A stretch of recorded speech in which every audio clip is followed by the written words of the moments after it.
Hello, MFG Zone. I'm Kyle, and this is MFG Zone's Shop Talk, a webinar made for manufacturers. I'm here with Patrick Connellan, CEO of Blue Crane Consulting out of Guilford, Connecticut. We're learning about CMMC today, or Cybersecurity Maturity Model Certification. Why don't you tell us a little bit about yourself and what Blue Crane Consulting does?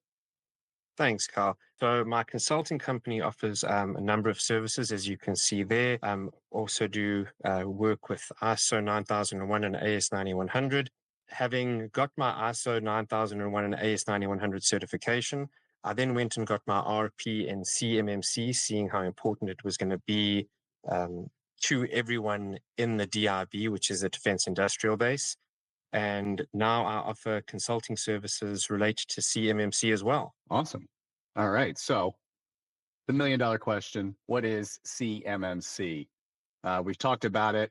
We've kind of given a little intro, but Patrick, tell us what it is. So essentially, CMMC is to protect the nation's secrets in the supply chain.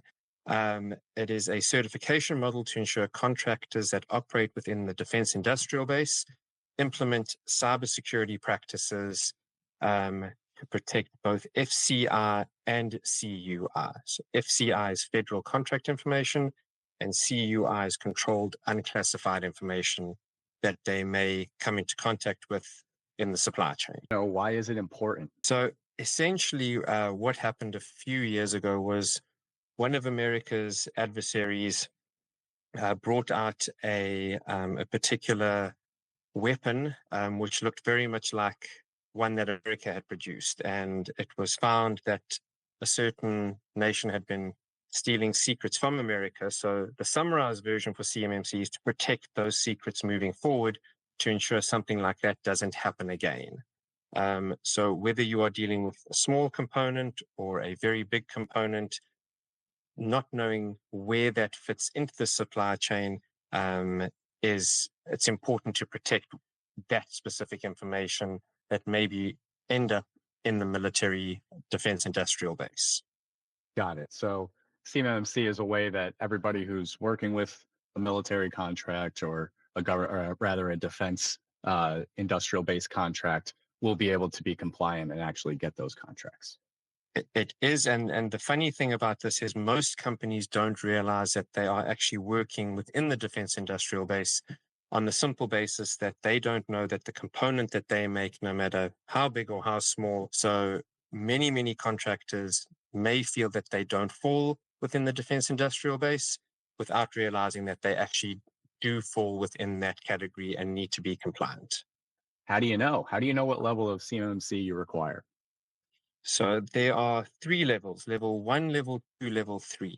Level 3, I don't think anybody watching this that would apply to. Those are your much bigger contractors, Boeing, etc. The level 1 is federal contract information.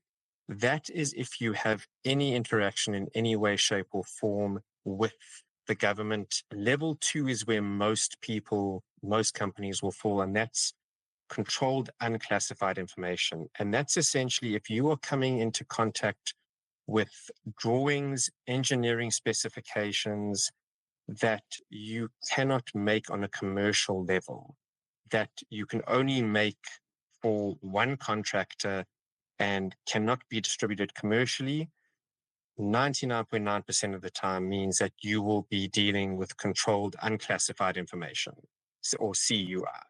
Gotcha. And those are for the people that 3-4 rungs up the ladder, they might have a part that they've manufactured that is used to build something larger. Therefore, you might not necessarily know that something that you've created is actually a CUI, controlled unclassified information, or falls in that category. $1 million question.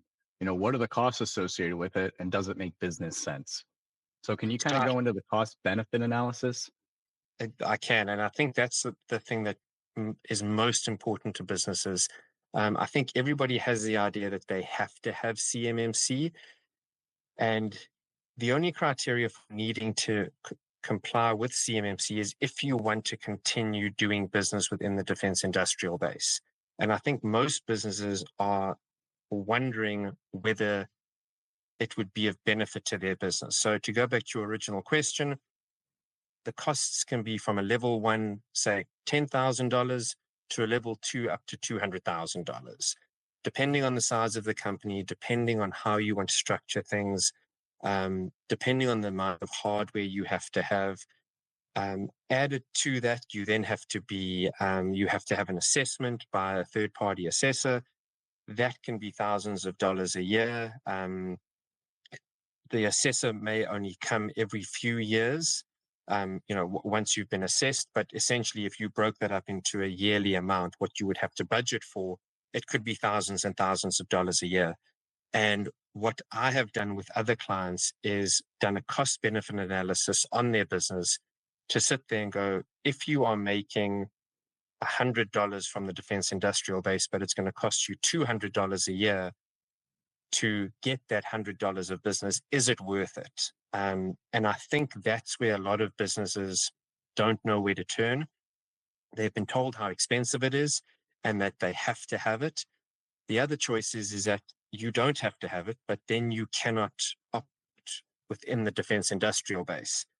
So the choice that most businesses will have is, if I want to continue in this path and doing work with these companies, I have to be CMMC compliant.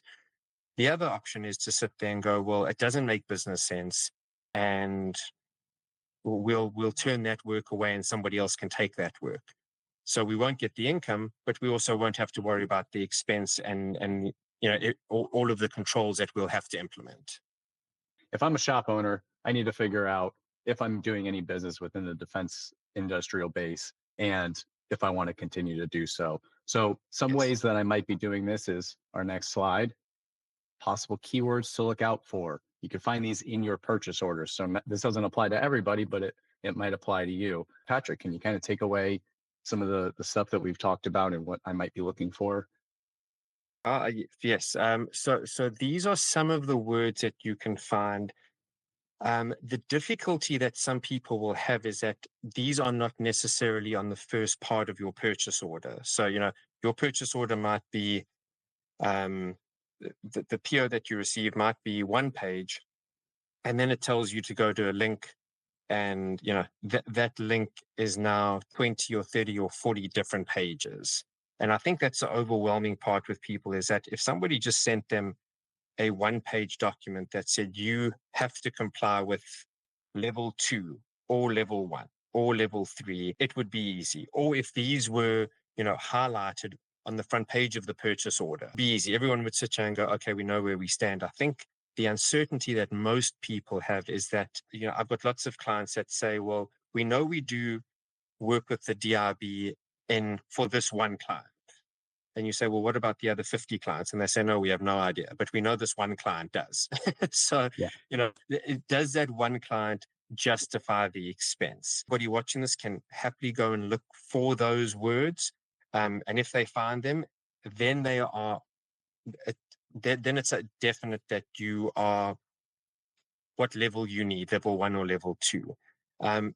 Just because you don't see those, it doesn't mean that they are not embedded in another part of the PO or the terms and conditions of a website, that the company might refer to, where they say, these are our conditions, but please refer to our website for further conditions. And I think that that's a lot of the legwork that companies will need to do and need help with to decide, do we go ahead with the CMMC? And I think what will happen is you're going to have two sets of people, two sets of companies. One will decide to continue on this path and it will be financially viable. And another set will say, for those who will continue on this path, you can have all of the work that we were getting because it doesn't justify us from a finance expense. And those people will then go and pick up more commercial work. Neither one is right or wrong, but I think I don't want to do, particularly as a small to medium-sized company, is be spending a lot of money if you don't have to. The other side of that is you certainly want to be compliant if you are operating within this, because the fines and penalties could also break your business. So there's a very, very clear choice. You either want to continue in it continue, in which case you do it properly. And if you don't want to continue with it, then you just make sure you turn all that work away. But cost benefit analysis is very, very helpful to businesses in this space to try and figure out now what they need to do rather than continuing not being compliant. And then you get a knock at the door one day and you've got massive penalties because you have been, non-compliant, and the penalties are huge. I don't want to go into those now to scare people. I think it's a simple thing that people should rather sit there and go, if we're going to do it, we do it properly. If we're not going to do it, then we don't want to do it. What can help you do that is the cost benefit analysis that we can help you with. Awesome. I think that's a great place to move on to our last slide here and kind of wrap things up. Again, thank you so much, Patrick, for joining us on Shop Talk. This is the first in our series, so kicking things off, and we really appreciate it. That's awesome. Thank you. If anybody has any questions, Patrick, can you just say your email? So my email is patrick@bluecraneconsulting.com. You can also find me at www.bluecraneconsulting.com. And my cell phone number, you are welcome to call or text me, is 860-266-3875. All right. Well, we might have to... I can't give you my home address because my wife would, but you've got everything else.